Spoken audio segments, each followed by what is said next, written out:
तुम्ही सगळ्यांनी लाईव्ह होता, तुमच्याकडे माझ्याकडे शूटिंग आहे. या शूटिंग मध्ये मी त्यांच्या असलेले कागदपत्र तपासले. त्याच्या मस्तर मध्ये पद्माकर नाना काळे यांच्या नावासमोर स्पष्ट सांगितलं होतं की त्यांना जोडपत्र जोडलेलं नाही.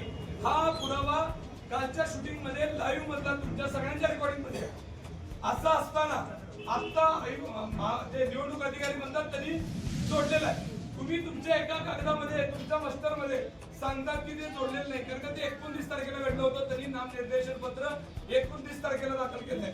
आणि आता जर ते म्हणत असतील की ते उमेदवारी दाखल केलंय, तर तुम्ही त्या दिवशी का सांगितलं नाही 29 तारखेला की त्यांच्या यादीमध्ये नामनिर्देशन पत्रासोबत बी फॉर्म जोडलेला होता, त्यांचा बी फॉर्म जोडलेला नव्हता.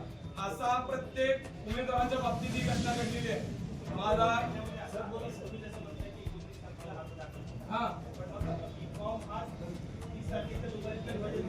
तुम्ही बरोबर म्हणता, तुम्हाला असं वाटतं एकदम बरोबर आहे.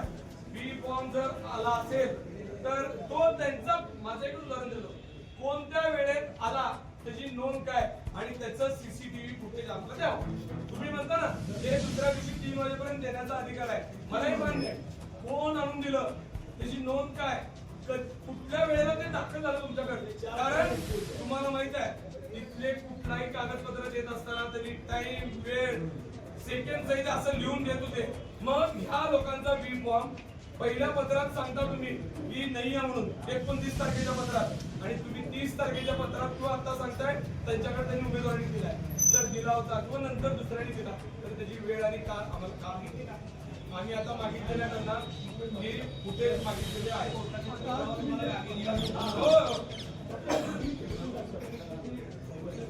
एक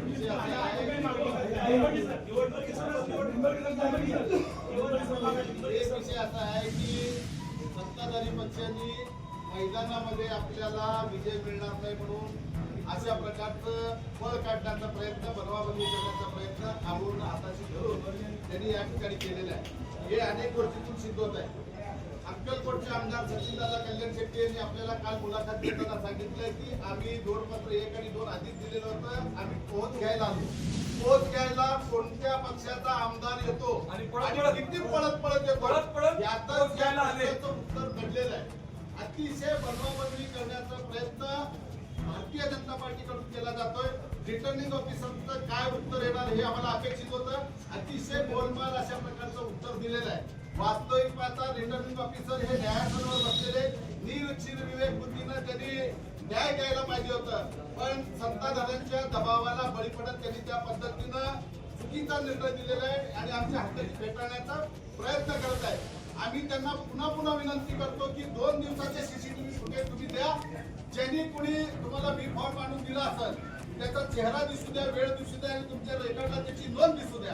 आणि ज्या वेळेला बी फॉर्म दिलो आमच्याकडे पोहोचते प्रत्येक रिटर्निंग ऑफिसरनं त्याच्यावर केव्हा मिळालं, किती वाजता मिळालं, या सगळ्या गोष्टी त्यांनी टाइम टाकून सही करून दिलेल्या आहे.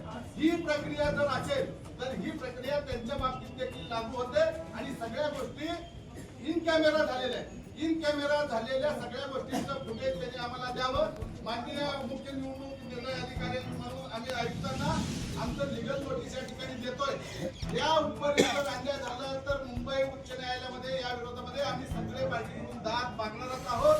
मी सगळ्या पत्रकार बंधूंना विनंती करतो की सगळ्या घटनांचे तुम्ही महत्वाचे साक्षीदार आहात. सोलापूर शहरातली जनता तुमच्याकडे आशेनं बघते. भल्या अर्थानं लोकशाही जिवंत ठेवणं आता फक्त तुमच्या हातामध्ये. तुम्ही जे काही वस्तुस्थिती आहे ते उघडपणे मांडावं. कळतंय, समजतंय, असं वाटलं असं बोल बटोल कुणी न सांगता जे घडलं जे दिसलं ते खरं दाखवावं.